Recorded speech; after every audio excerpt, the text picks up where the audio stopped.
पूरी ताकत दें ताकि आपके नागौर का सम्मान बढ़े।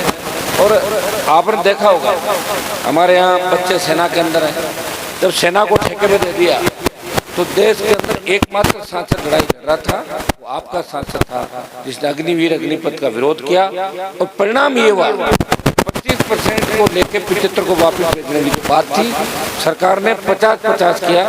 50 अग्निवीर परमानेंट होंगे, 50 वापस जाएंगे। 2 दिन पहले राजनाथ सिंह जी का बयान आपने देखा होगा, उन्होंने कहा कि अग्निवीर योजना पर पुनर्विचार करेंगे।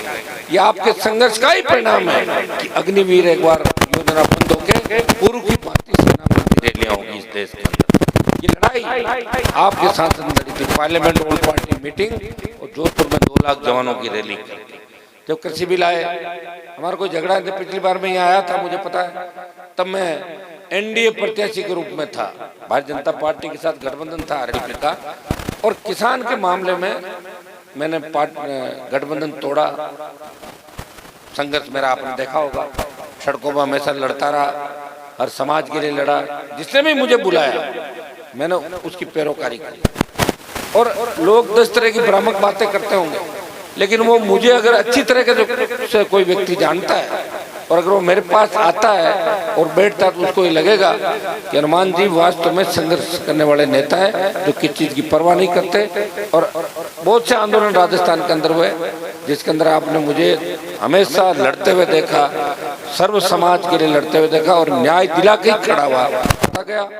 प्रदेश के अंदर ये सौभाग्य मुझे मिला कि पार्टी बना के उस पार्टी को मान्यता दिलाई और उस पार्टी के बैनर तले कई नए नेता राजस्थान के अंदर तैयार किए।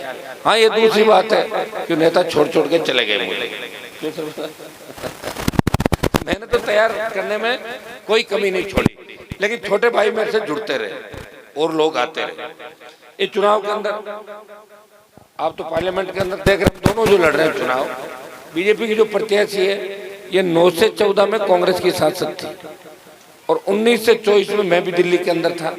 दोनों का उठा के देख लें आप कि कौन एक्टिव था, कौन प्रयास कर रहा था, कौन संघर्ष कर रहा था, कौन लड़ रहा था, बेरोजगारों की बात कौन उठा रहा था, कौन प्रदेश के अंदर पेपर लीक की जो घटनाएं हुई उनकी आवाज उठा रहा था, कौन प्रदेश में बढ़ते अपराध अत्याचार की बात लोकसभा के अंदर लेके गया, किसने राजस्थान के लंबित मुद्दों की बात उठाई और किसने ईआरसीपी को 1 दर्जन बार उठाया।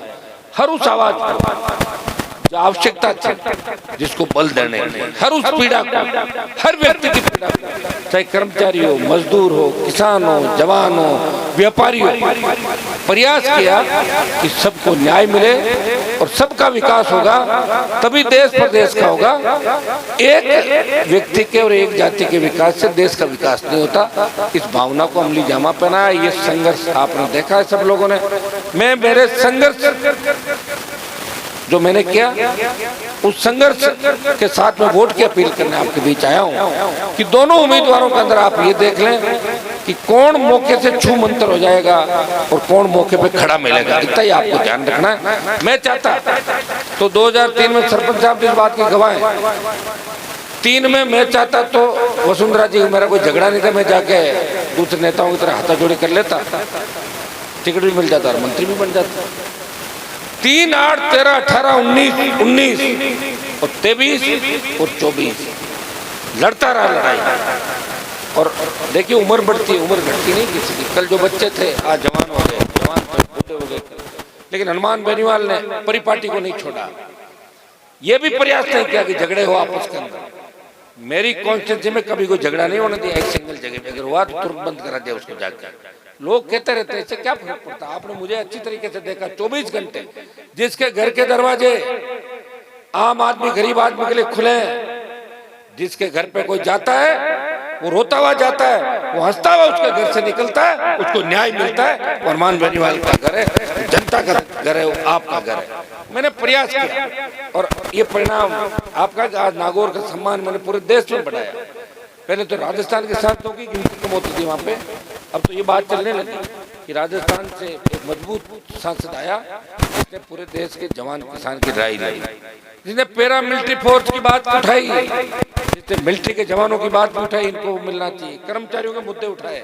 प्रदेश को विशेष राज्य का दर्जा दिलाने की बात करी और विकास की बात करी।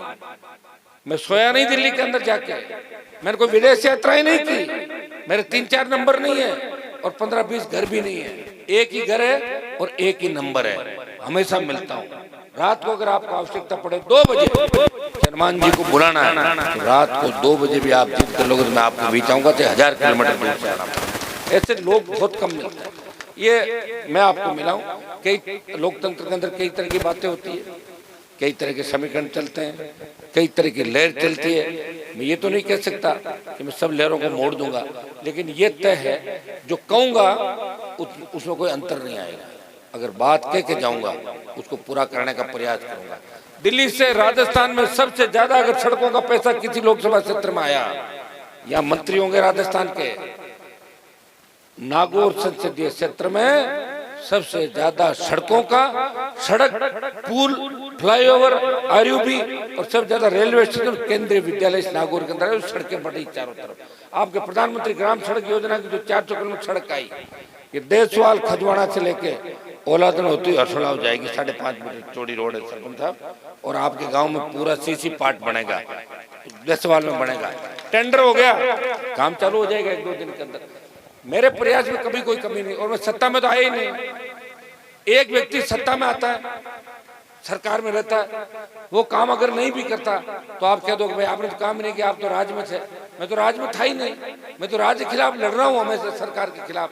हाँ, कभी मौका लगता है तो मौके में चौका मार देता हूँ। 2-4 महीने जब भी हाथ में आता है ना कोई बात, तो चौका मार के आपका काम करता हूँ। किसी की सीट भर दी, लोग कितने परेशान होते हैं, अरे सीट भर दी, वो कोई दिक्कत नहीं, रख लो अपने पास, मेरे पास ले आना, फाड़ के फेंक दूंगा सीट को। ऐसे नेता मिलेंगे आपको राजस्थान? किसी का ट्रैक्टर पकड़ लिया, पत्थर का, बजरी का पकड़ लिया, कुछ नहीं, फ्री करो इसको। भाई इतना प्रयास मैं कर रहा हूँ आपके लिए, आम आदमी के लिए, गरीब आदमी के लिए, हर व्यक्ति के लिए। जो सरकार ये माइनिंग की जो पॉलिसी लेके आई है, आज हमारे खेत के अंदर हम अगर रेत और बजरी निकालते हैं, आप 1.25 लाख रुपए का पर्ची काट दोगे। पत्थर के किस तरह का हालात है। मैं तो जब खींवसर में 2008 के अंदर आया था, ये तो अपना पुराना मुंडवा था। खींवसर कॉन्स्टिट्यूंसी बनी जो उधर थी, जहाँ 1 लाख वोट शुरू होते, 5 चूड़ी तांतवास धोलिया डेर से। वहाँ न तो कोई ट्यूबवेल थे, न बिजली थी, न सड़कें थी और न माइनिंग थी। क्षेत्र में आर्थिक व्यवस्था बच्चों की ठीक हुई है। खुद ही ट्यूबवेल खुदवा ली, खुद ही कनेक्शन कर लिए, खुद ही खान खोद ली, खुद ही पत्थर बेच ली। वाक नहीं हुआ। हाँ, तो फिर कितनी बड़ी रखवाड़ी कोई कर सकता है क्या? और राजस्थान की विधानसभा में ये बात कह सकता है? कोई अवैध माइनिंग नहीं करते, हम सही है। रोजी रोटी के लिए, अपना परिवार का पेट पालने के लिए कोई व्यक्ति अगर अपने खेत से पत्थर निकालता है वो गलत नहीं है। इस बात कहने की अगर हिम्मत किसी की है, हनुमान बेनीवाल की हिम्मत है, किसी दूसरे नेता की हिम्मत नहीं है। ये प्रयास क्या, उसी का परिणाम है कि आप लोग दिल से दुआ और आशीर्वाद हमेशा मुझे देते हो। मैं छोटे भाइयों को इतना ही कह सकता हूँ कि आज जो बेरोजगारी, जो आलम में बेरोजगारी, सरकार आती है, भाषण भी देगी, ताली भी बजवाएगी, चली जाएगी, लेकिन घर के चूल्हे कैसे जलेंगे, रोजगार कैसे मिलेगा? यह शिक्षित इलाका नहीं है हमारा। इस तरह की तकलीफों के दौर से हम लोग गुजर रहे हैं। हमें इन चीजों में विचार करना होगा। सरकार क्या करती है कि सब फ्री दे दो, 2 किलो आटा फ्री दे दो, ट्यूबलाइट फ्री दे दो, बल्ब फ्री दे दो। मतलब एक तरह की जो संघर्ष की क्षमता खत्म करना चाहती है हमारी, मान सम्मान। अरे रोजगार क्यों नहीं पैदा करते आप? आधुनिक खेती, रोजगार, सिंचाई के साधन बढ़ाओ, बाढ़ आ रही रोको, वहां पे नई नदी नालों को जोड़ के आप लाओ ना सारी। क्या कर रहे थे? इतने वर्ष हो गए सरकारों को, 70 साल हो गई। 70 साल में सरकार लोगों के रोजगार नहीं ला सकती। और नागौर का इतना बड़ा दुर्भाग्य है कि नागौर में सारी खनिज संपदा, संसाधन निकल रहे हैं, फिर भी हमारे बच्चे सारे कमा खाने के लिए बाहर जाते हैं। कोई सूरत जाता है, कोई पुणे जाता है, कोई मद्रास जा रहा है, कोई हैदराबाद जा रहा है, कोई बेंगलोर जा रहा है। यहाँ साधन संसाधन ही लोगों के पास। और नेताओं ने धोखे के अलावा क्या दिया है नागौर में, बताओ मुझे? ने शिक्षा की बात करी, ने नहरें लाए, और ने आपको लड़ना सिखाया, और ने संघर्ष सिखाया। तो मैंने संघर्ष भी सिखाया, आपस में आपको बैठना भी सिखाया, और सारी बातें मेरे हिसाब से तो मैंने जितना प्रयास किया है वो प्रयास कोई कर नहीं सकता। ये प्रयास मैंने मेरे लिए नहीं किया। हाँ, ये सही है कि मेरा नाम हो गया, ये बात तो सही है, लेकिन कलम तो नहीं चली ना मेरी। लोग ये कह हनुमान जी ने क्या किया, वो तो खराब होते घूम रहे हैं, हमारे साहब तो मंत्री बन गए। लोगों की सोच ही मंत्री की है, मेरी सोच मंत्री की रही नहीं। मेरी सोच तो रही कि उस कुर्सी पे किसान, गरीब, मजलूम को जब कोई तकलीफ पड़े तो जो चीफ मिनिस्टर बैठा व्यक्ति है वो इस सोच का होना चाहिए। तुरंत कहीं आग लग गई, वो ये नहीं कहे कि नियमों में नहीं आता है, वो कहते कितने की आग लगी, नुकसान 50 लाख का, दे दो 40 लाख का। तो कैसा पशु मर गए, किसी के 20 पशु मर जाते, 40 पशु मर जाते, सरकार क्या देती है? लाख रुपए दे देगी। तो 40 पशु की कीमत लाख रुपए है क्या? ऐसा व्यक्ति होना चाहिए कि 50 लाख का नुकसान हो गया, 45 लाख दे दो। ऐसी सरकार चाहिए। आप कहां से आएगी सरकार? बताओ मुझे, दम ही नहीं लोगों के अंदर लड़ने का। राजस्थान में लड़ने की क्षमता नहीं लोगों की। बातें करना, आराम करना। भगत सिंह पैदा हो पड़ोस के घर में हो, अपने घर में होने से खत्म हो जाएगा। पड़ोस के भगत सिंह हो जाए और बैठे बैठे बातें कर लो, भगत सिंह जी बहुत बढ़िया। या तो लड़ना ही मैंने सिखाया भाई, था ही नहीं है सिस्टम। अब हो सकता है कि इसमें समय लग जाए, 2, 5, 7, 10 साल लड़ाई के अंदर लग सकते हैं। वो अकेला नहीं लड़ पाऊंगा, आपको सबको साथ देना पड़ेगा, सर्व समाज को साथ देना। वो दिन दूर नहीं, 5 साल बाद आप सारे लोग कहोगे कि हनुमान जी के साथ मिलकर हमें लड़ाई लड़नी पड़ेगी, क्योंकि सारे लोग परेशान हैं, हर जाति परेशान है। कब्जा कर रखा लोगों ने, कुछ लोगों ने। कोई लोग उन जातियों की राजनीति करते हैं। आम गरीब आदमी को कौन आने देता? बताओ मुझे, हमें कौन आने दे रहा था? बड़ी लड़ाई लड़के आए हम लोग, बहुत लड़े हैं। पहले परवाने आते थे, इस चिन्ह को वोट डाल दो, इसको वोट डाल दो, लोग वोट डाल देते थे। और यहाँ भी कौन आम आदमी को आने देगा? बताओ मुझे। जो नेता पहले से फिक्स हैं, उनके परिवारों से ही टिकट मिलेंगे, उनके परिवार ही आगे आएंगे। गरीब आदमी, मिडिल क्लास, मध्यम वर्ग का और पिछला कोई दर्जे का सोचे कि मैं आगे बढ़ जाऊं, उसको अंधेरा दिखता कि आगे जाऊं किस साइड में। कम से कम मैंने एक प्रयास तो किया कि जो कोई जिसके साथ नहीं होता उसके साथ मैं होता हूँ। आप परख कर देख लें, आपने मुझे परखा भी है। सरपंच साहब, मेरे परिवार से तो आपसे वाकिफ, वो नई बात क्या है? वो तो वही अपन एक ही जगह थे सारे लोग। पहले समय के साथ चलते रहे, समय होता रहा। कई बार भाई भाई भी नाराज हो जाते हैं, वापिस साथ हो जाते हैं, लेकिन मैंने मेरी दिशा नहीं बदली। कोई ये नहीं कह सकता कि हनुमान बेनीवाल को सत्ता का लालच है। सत्ता को ठोकर मार के हमेशा मैं आपके सम्मान की लड़ाई लड़ता रहा। और नागौर का जो लोकसभा का चुनाव है, इस बार मान सम्मान स्वाभिमान की लड़ाई है। एक तरफ पूंजीपति है जिनको आपने परखा है, एक तरफ गरीब किसान का बेटा है जो लोकसभा के अंदर जिसने साबित किया कि वो लड़ाका है। इस चीज को तय करके आपको सारी देखना है। और मुझे पूरी उम्मीद है इस बार इस गांव से, इस पंचायत से आप मुझे पूरा आशीर्वाद देंगे और पुणे लोकसभा के अंदर भेजेंगे। बहुत बहुत आपको धन्यवाद। ओलादन के अंदर विकास का दूसरे में जो भी काम है आप बताएंगे, वो कामों को हम करेंगे। प्रयास मेरा जारी है, लगातार लगा हुआ हूं।